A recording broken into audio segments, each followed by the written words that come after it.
यो कालोवाला यो सेतोवाला चाहिँ यहाँ हुँदैछ हरियै छ यो चाहिँ यो हरियै छ है यो पाकेपछि नि अब साथीहरू सबैलाई नमस्कार हजुरहरूले यो फल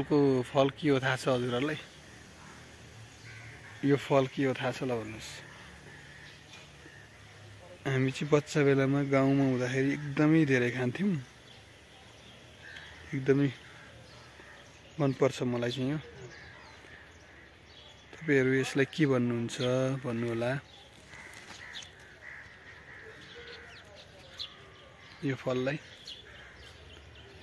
एकदमै अर्ग्यानिक फल हुन्छ यो विदेशतिर त एकदमै महँगो पनि पर्छ यो र हाम्रोतिर चाहिँ यसलाई त्यति धेरै महत्त्व दिएको देखिदैन यतातिर चाहिँ हैन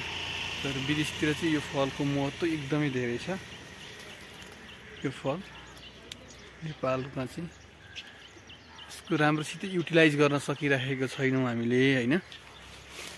यो फललाई के भन्छौं तपाईहरु हामीतिर चाहिँ किम्बु भन्छौं है साथीहरु किम्बु भन्छौं यो चाहिँ एकदमै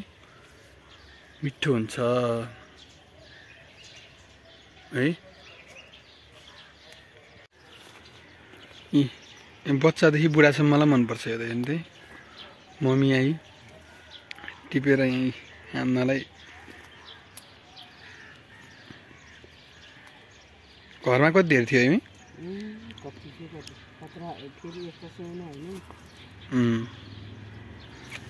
मिठो हुन्छ यो मिठो छ है पहिलोचोटि मुखमा हालेर है त्यो अमिलो पर्यो मैले हालेर मिठो थियो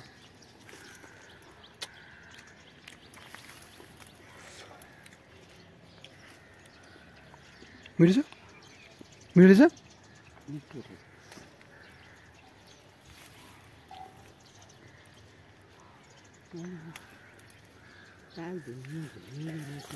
काग चराहरूले पनि मन पराउँछ यो अब त यो अहिले त चराहरूलाई त अब त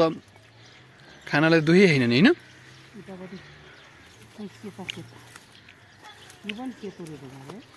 त्यो हेर्दाखेरि त्यस्तै देखियो है तर मलाई सेतो भन्दा कालो मन सेतोको अर्कै कस्तो स्वाद है सेतो त खोइ नखा भएर होला अर्कै स्वाद लाग्यो मलाई चाहिँ